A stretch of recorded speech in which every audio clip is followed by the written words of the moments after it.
Welcome. In front of me is an HONOR Magic8 Pro, and today I'll show you how you can insert SIM card into this device.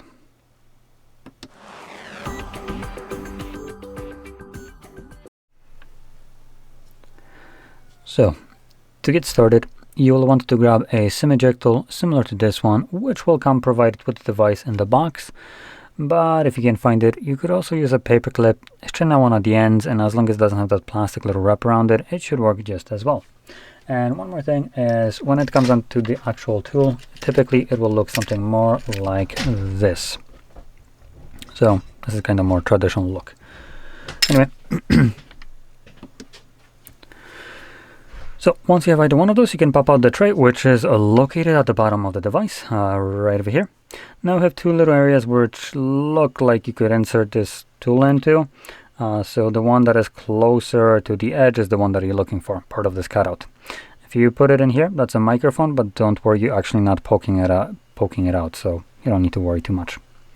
Anyway, so grabbing this, you want to push it in, and when you do, you can see that the tray pops out enough for you to just pull it out. Now on the tray, you have space for two SIM cards, so one on each side. Grab your card, place it correct way on the tray.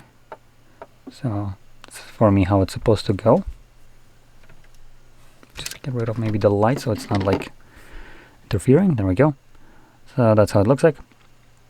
And you can see there is a little retention bracket, so the card should be completely flush on the tray, and it shouldn't be falling out if you flip it upside down.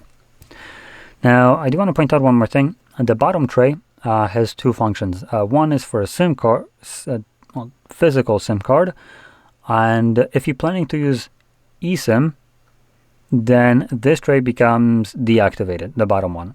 So for all intents and purposes, if you're planning to use one of each, make sure you put your card on the top one, the physical card meaning. Anyway, from there we're going to insert it back into our device, and the card should start working right away, so give it a second. There we go. You can see enter SIM card pin. And once I do so, it unlocks the card. And that's it. That's all I need to do. So if you found this very helpful, don't forget to hit like, subscribe, and thanks for watching.